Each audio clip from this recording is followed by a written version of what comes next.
L'édito politique sur Europe 1 avec Le Figaro. Bonjour Vincent Trémollet de Villers. Bonjour Dimitri, bonjour Anissa, bonjour à tous. Vincent. Vincent, cela fait maintenant 4 mois que Boualem Sansal est en prison. Hier, les éditions Gallimard et l'avocat de Boualem Sansal, Maître Zimray, ont tenu une conférence de presse pour maintenir la mobilisation, mais les infos sont rares et ce qui est apparu insensé et inacceptable, à savoir l'emprisonnement d'un écrivain, ne semble plus émouvoir grand monde.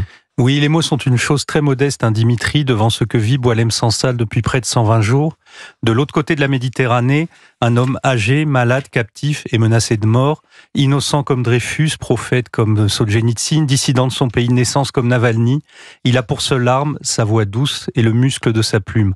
Le régime algérien refuse de reprendre ces délinquants qui sèment la violence et la mort chez nous, mais reproche à Boualem Sansal la liberté de ses propos, la clarté de ses convictions et jusqu'à la confession juive de son avocat. La France ne devrait plus endormir. Ses amis, son éditeur Gallimard, le ministre de l'Intérieur Bruno Retailleau maintiennent une petite flamme.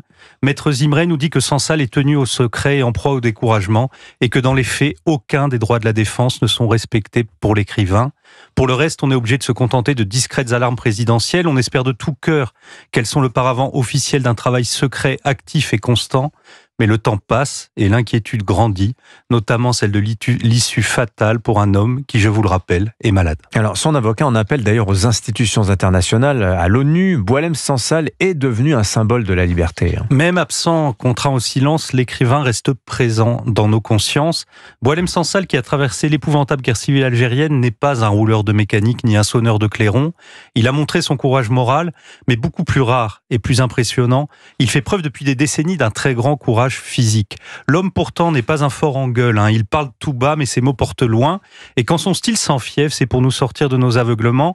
En préparant cette chronique, j'ai refeuilleté quelques-uns de ses livres, relu des entretiens que nous avions fait ensemble au Figaro et j'ai pu mesurer comme le lanceur d'alerte avait raison.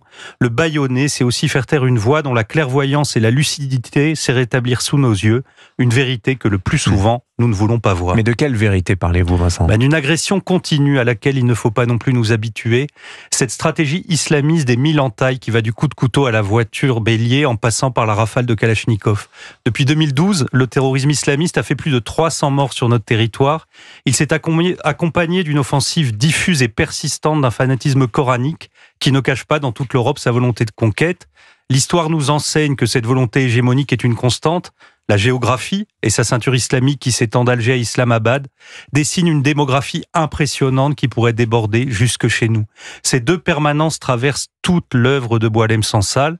Son roman 2084 décrit aussi comment on soumet un peuple par l'amnésie culturelle, l'appauvrissement du vocabulaire, l'instauration de règles étatiques et religieuses qui réglementent l'existence dans les moindres détails.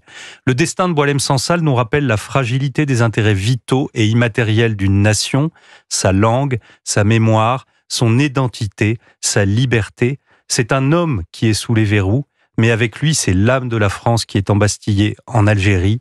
Et ce qui menace Boualem Sansal au propre comme au figuré, c'est une menace existentielle.